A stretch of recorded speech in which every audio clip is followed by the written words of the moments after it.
Machakos, tafadhali, sisi tunataka amani. Mungu awabariki. Unajua gavana ameongea pengine kama mama.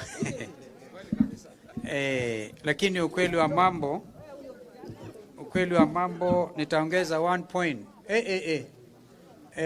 Tafadhali, take it easy.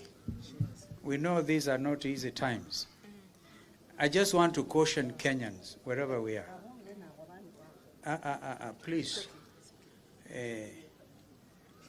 Tumepata habari kwamba wananchi sasa, hatua ambayo haikubaliki, wameanza kutumiwa wananchi kwa wananchi. Upande wa Sondu, where communities from that region come together, hata kwa market. Kuna Wakalenjin, kuna Wajaluo, ndio jamii zile nyingi. Msikubali kupiganishwa. Kila mtu ako na njaa. Kwa hivyo Wavinya ameongea yake, na ni sawa yale ameongea kama mama hapa, na we have a slightly different approach.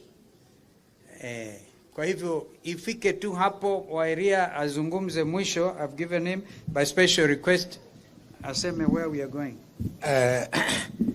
Okay, nimealifiwa kwamba UN wenyewe tumiaji wa nguvu saa hii, lakini nilikuwa nataka kusema kitu.